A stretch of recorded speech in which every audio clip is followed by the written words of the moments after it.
Very good evening all of you. ഇന്ന് set ഹിസ്റ്ററിയുടെ next part നമുക്ക് നോക്കാം. Learn with doctor Hema Ramachandran. അപ്പോൾ ഇന്ന് ഹിസ്റ്റോറിക്കൽ റിസർച്ചിനെ പറ്റിയാണ്. Meaning, objective, steps and preliminary operations, അതാണ് നമ്മളിന്ന് നോക്കുന്നത്. അപ്പോൾ ഹിസ്റ്റോറിക്കൽ റിസർച്ച് എന്താണെന്ന് നമുക്ക് നോക്കാം. ഹിസ്റ്റോറിക്കൽ റിസർച്ച് ഒരു scientific and systematic study of past events ആണ്. നമുക്കറിയാം ഹിസ്റ്ററി എന്ന് പറയുമ്പോൾ പാസ്റ്റിനെ പറ്റിയാണ്. പാസ്റ്റ് ഈവൻറ്റ്സ് എങ്ങനെയാണ് through collection, verification, interpretation and presentation of historical evidence. It aims to discover authentic facts about the past and explain their significance. അപ്പോൾ systematic and scientific study of the പാസ്റ്റിനെ പറ്റി ഉള്ള collection, verification, interpretation and പ്രസൻറ്റേഷനെയാണ് നമ്മൾ historical research എന്ന് പറയുന്നത്. അപ്പോൾ അതിന് ഡെഫിനിഷനായിട്ട് ചോദിക്കുവാണെങ്കിൽ it is the process of investigating past events by critically examining historical sources to reconstruct history as accurately as possible. അപ്പോൾ ഹിസ്റ്ററിയെ ആക്യുറേറ്റ് ആയിട്ട് റീകൺസ്ട്രക്ട് ചെയ്യുന്ന ഒരു പ്രോസസ്സാണ് ഹിസ്റ്റോറിക്കൽ റിസർച്ച്. ഓക്കെ, അപ്പോൾ അതിനുവേണ്ടി നമ്മൾ എന്ത് ചെയ്യും? Investigate past events and critically examine historical sources. ഹിസ്റ്റോറിക്കലായിട്ടുള്ള സോഴ്സസിനെ നമ്മൾ ക്രിട്ടിക്കലി എക്സാമിൻ ചെയ്യും. ഓക്കെ, ഇനി ഒബ്ജക്റ്റീവ്സ് എന്തൊക്കെയാണ്? അപ്പോൾ ന്യൂ ഹിസ്റ്റോറിക്കൽ ഫാക്ട്സ് ഡിസ്കവർ ചെയ്യുക, to verify existing historical facts, understand causes and effects of historical events, to interpret the past objectively, to preserve historical knowledge, to contribute to new historical understanding. അപ്പോൾ ഇതെല്ലാമാണ് മെയിനായിട്ടുള്ള objectives.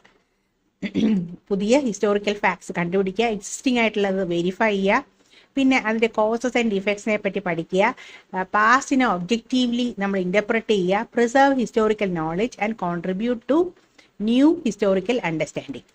Okay, characteristics of historical research. Historical റിസർച്ചിനെ എന്ത് പറയാം? അത് scientific ആണ്, evidence based ആണ്, objective ആണ്, critical, it is analytical, systematic and interpretative.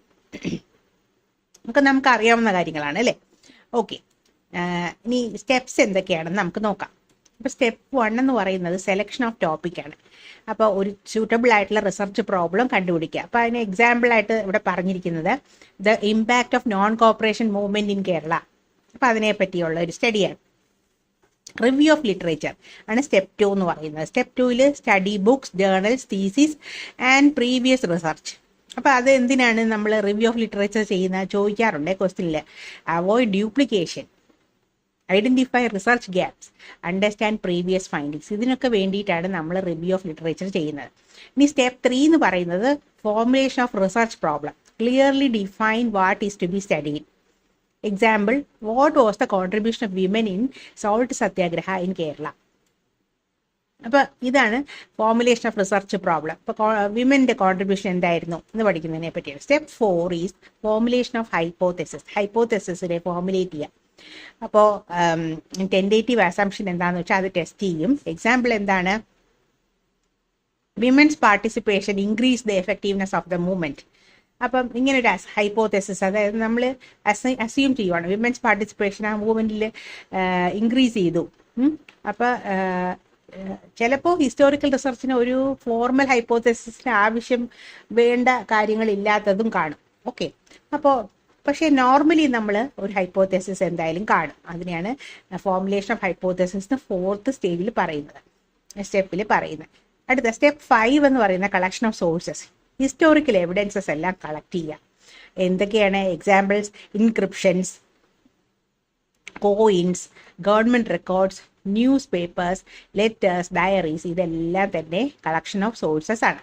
Okay, once you collect the sources, then step 6 is external criticism. അപ്പോൾ ചെക്ക് ചെയ്യുക നമ്മുടെ സോഴ്സ് ജെനുവിൻ ആണോ. അപ്പോൾ ഇതിനകത്ത് നമുക്ക് കുറേ ക്വസ്റ്റ്യൻസ് ചോദിക്കാൻ സാധിക്കും. Is the document authentic, who wrote it, when it was written, ഇങ്ങനെയുള്ള ക്വസ്റ്റ്യൻസ് ഒക്കെ എക്സ്റ്റേണൽ ക്രിറ്റിസിസം ആണ്. ഇനി സ്റ്റെപ്പ് 7 എന്ന് പറയുന്നത് ഇൻറ്റേർണൽ ക്രിറ്റിസിസം ആണ്. Checks whether information is reliable, ശരിയായിട്ടുള്ള കാര്യമാണോ, is the author trustworthy, was the author biased, is the information accurate. ഇതെല്ലാം സ്റ്റെപ്പ് 7 വരും. സ്റ്റെപ്പ് 8 വരുന്ന ഇൻ്റർപ്രിട്ടേഷനാണ്. Analyse historical facts, explain causes, effects and importance. അപ്പോൾ അതിനെ ഇൻ്റർപ്രിറ്റ് ചെയ്യാനായിട്ട് പല അനാലിസിസും നടത്തേണ്ടി വരും. Step 9 is writing the report, present the findings logically. Findings എല്ലാം ലോജിക്കലി എഴുതുക. അപ്പോൾ preliminary operations in historical research എന്തൊക്കെയാണ്? അപ്പോൾ പ്രിലിമിനറി ഓപ്പറേഷൻസ് എന്ന് പറയുന്നത് നമ്മൾ ഓൾറെഡി പറഞ്ഞു, ഒന്നുകൂടെ പറയാം. These include selection of topic, identification of research problem, review of literature, setting objectives, preparing research design, identifying possible sources. അപ്പോൾ ഈ ഓപ്പറേഷൻസ് എല്ലാം റിസർച്ചിനെ സിസ്റ്റമാറ്റിക്കലി ഫോക്കസ്ഡ് ആക്കും. ഓക്കെ, ഇനി ഇമ്പോർട്ടൻസ് ഓഫ് ഹിസ്റ്റോറിക്കൽ റിസർച്ച്. എന്തിനാണ് നമ്മൾ ഹിസ്റ്റോറിക്കൽ റിസർച്ച് ചെയ്യുന്നത്? Preserves history, corrects historical errors, discovers new facts, helps understand present society, supports evidence based historical writing. ഇതിനൊക്കെ വേണ്ടിയിട്ടാണ് നമ്മൾ ഹിസ്റ്റോറിക്കൽ റിസർച്ച് ചെയ്യുന്നത്. ഹിസ്റ്ററി പ്രിസർവ് ചെയ്യാനും, ഹിസ്റ്റോറിക്കൽ എറേഴ്സിനെ കറക്റ്റ് ചെയ്യാനും, ന്യൂ ഫാക്ട്സിനെ കണ്ടുപിടിക്കാനും, നമ്മുടെ പ്രസന്റ് സൊസൈറ്റിയെ കുറച്ചുകൂടെ കാര്യമായിട്ട് മനസ്സിലാക്കാനും, എവിഡൻസ് ബേസ്ഡ് ഹിസ്റ്റോറിക്കൽ റൈറ്റിങ്ങിനെ സപ്പോർട്ട് ചെയ്യാനും കൂടിയാണ്. ഓക്കെ, ഇത്രയും കാര്യങ്ങൾ നമുക്ക് എളുപ്പമല്ലേ? ഇത് നമുക്കൊന്ന് നോക്കാന്നുള്ളേ ഉള്ളൂ. പിന്നെ ക്വസ്റ്റ്യൻസിലേക്ക് കടക്കാം. Question 1. Preliminary operations in historical research include selection of topic, external criticism, internal criticism, interpretation. Preliminary operations എന്താണ് ഇൻക്ലൂഡ് ചെയ്യുന്നത്? അപ്പം ആദ്യം ആയിട്ട് നമ്മൾ ചെയ്യേണ്ടത് എന്താണ്? Preliminary operation selection of topic. Answer is A. Selection of topic is part of planning സ്റ്റേജിലെ ഒരു പ്രോസസ്സാണ്. ക്രിറ്റിസിസം ആൻഡ് ഇന്റർപ്രിട്ടേഷൻ വരും, പക്ഷേ ലേറ്റർ സ്റ്റേജിലാണ് വരുന്നത്. Okay, preliminary operation selection of topic ആണ്. രണ്ടാമത്തെ question, which stage helps avoid duplication of research? Duplication of റിസർച്ചിനെ അവോയ്ഡ് ചെയ്യുന്ന സ്റ്റേജ് ഏതാണ്? Literature review, external criticism, interpretation, report writing. ഏതായിരിക്കും ഡ്യൂപ്ലിക്കേഷൻ അവോയ്ഡ് ചെയ്യുന്നത്? ലിറ്ററേച്ചർ റിവ്യൂ ആണ് അല്ലേ? Reviewing existing research helps identify what has already been studied. Next question, a hypothesis is final conclusion, temporary assumption, historical source, evidence. Hypothesis എന്താണ്? Final assumption, final conclusion ആണോ, temporary assumption ആണോ, historical source ആണോ, evidence ആണോ? Temporary assumption ആണ് അല്ലേ? Hypothesis is A tentative statement that guides research. Okay, next question, which criticism verifies the authenticity of A document? Internal criticism, external criticism, literary criticism, comparative criticism. ഏത് criticism ആണോ authenticity verify ചെയ്യുന്നത്? External criticism. External criticism checks whether a document is genuine. Genuine ആണോ ഇല്ലയോ നോക്കുന്നതാണ് external criticism. Okay, next question. Internal criticism examines paper quality, ink use, reliability of information, shape of document.